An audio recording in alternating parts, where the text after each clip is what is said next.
আসসালামু আলাইকুম। Lux channel I superstar খ্যাত তারকা জাকিয়া বারি মমো দারুচিনি দ্বীপ সিনেমা দিয়ে 2007 সালে সবিজে পা রাখেন তিনি। অভিনয়ের পাশাপাশি সামাজিক কাজে প্রায়ই দেখা যায় ছোট পর্দার জনপ্রিয় এই অভিনেত্রীকে। বৈষম্য বিরোধী ছাত্র আন্দোলন ও চলমান বন্যায়ও বেশ সরব ছিলেন জাতীয় চলচ্চিত্র পুরস্কারপ্রাপ্ত এই অভিনেত্রী।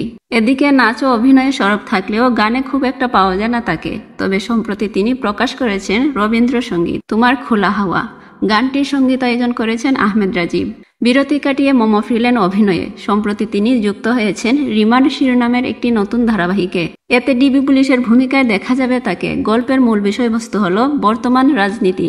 নাটকটি রচনা ও পরিচালনা করেছেন আশফাকুর রহমান। নাটক প্রসঙ্গে মম বলেন, রাজনীতি ঘিরে ধারাবাহিকটির গল্প। এরই মধ্যে আমরা বেশ কিছুদিন শুটিং করেছি। আশা করছি প্রচারে এলে নাটকটি সবার ভালো লাগবে। এদিকে সম্প্রতি দেশের একটি বেসরকারি টেলিভিশনে প্রচার শুরু হয়েছে মম অভিনীত নতুন ধারাবাহিক নীল ঘূর্ণি। এতে তার বিপরীতে অভিনয় করেছেন অপূর্ব। নাটকটি পরিচালনা করেছেন সৈয়দ শাকিল। এছাড়াও এই অভিনেত্রী মাস্টার শিরোনামে একটি সিনেমার কাজও শেষ করেছেন।